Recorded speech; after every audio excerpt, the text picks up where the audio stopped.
Hi, okay. I'm Jackie Beatrice Blakely, JBB, grad student, Master of Science in Marketing, and the topic or the name of this session is called Possible: How to Survive and Thrive in an Age of Conflict. I had very little expectations for this session, I'm not gonna lie, because I didn't know what it was. I just saw like the bio, the description for it, and was like, I'll give it a try. And it blew me away. The speaker for this session was William Ury, who I had never heard of, but he's the co-founder and distinguished fellow of the Harvard Negotiation Project, which is the Harvard program on negotiation. Feels a little redundant, but that's okay. He's trained in anthropology but focuses mainly on negotiations, and he goes in and helps these like really intense situation. Like the stories he was telling the audience were crazy. It was like him with Kim Jong-un and Chavez and like all of these crazy situations that he's been in because he's a professional negotiator. As a person who absolutely hates conflict, and is super conflict averse, I think that this has been, to date, my favorite session.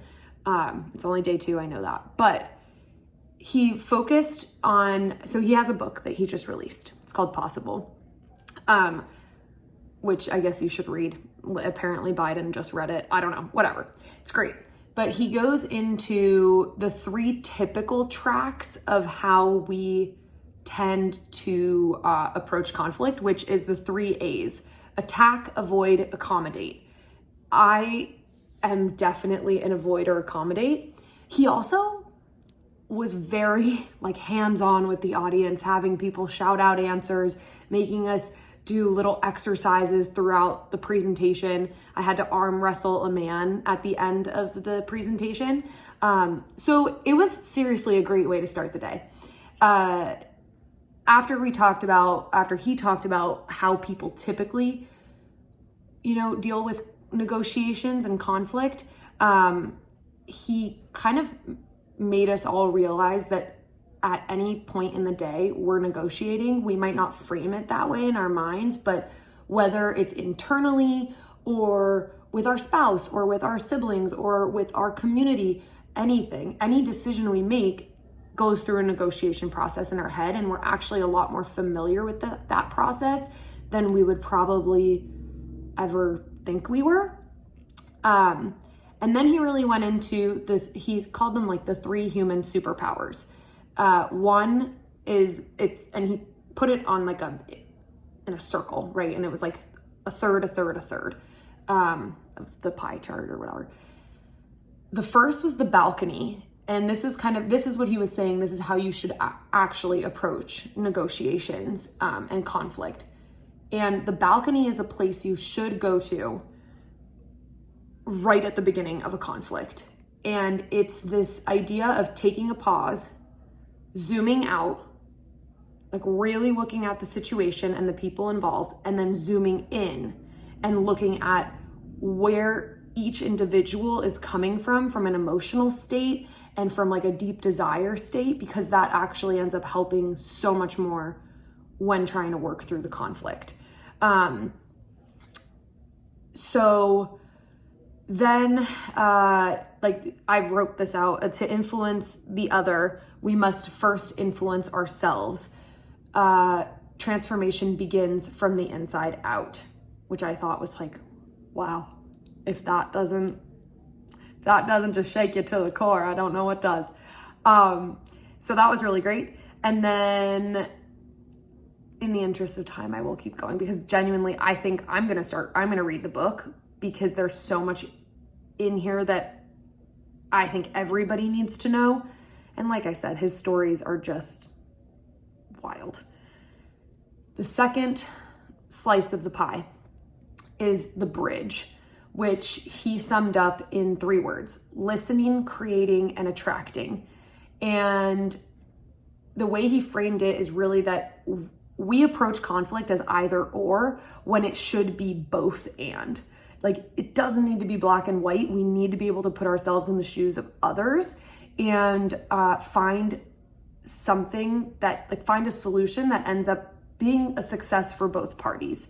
And that really just takes creativity. And I loved that he put that in there, because I think we way too often get into this place where we don't think that we can be creative with solutions. Or I think the exact example he uses, if you're a boss and one of your employees comes to you and asks for a raise and there's no room in the budget for the raise. Okay, you don't have to, you might not be able to give them the raise, but there are a lot of other things that you can do to satisfy that person, or at least work with them to come up with a solution that works with the two of you. More PTO, they could get more, like a title change. There are lots of different things to do. So I thought that was a really interesting framework. And then the third slice of the pie, and that was also, I did say that was the bridge. Really cool, love it. Cool metaphor. And then the third slice of the pie is called the third side. And that is, he boils it down to 3 words: swarm, help, host. And he says that we basically reduce things to 2 sides. The important, like our side, their side. But there's really this third side, which are all of the players in a conflict that are not directly involved, but have, it's affecting them somehow. And those people have influence on the direct players within the conflict. So whether it's like family members outside of the direct conflict and stuff, I thought that was a nice way of looking at it, because he also said a line that, because I'm getting so sidetracked. Because conflicts, and especially really, really big conflicts that are happening in the world, we kind of feel like, okay, maybe they're happening between 2 people, but they affect everybody on a big scale or a small scale. And it takes a whole community to work together to sometimes solve a conflict. And anyway, I thought this was the coolest talk, and especially as a marketer and learning to negotiate and persuade, and because not that they're the same thing, but seeing things from other people's perspective is really interesting to me. And I was just left really inspired by this talk.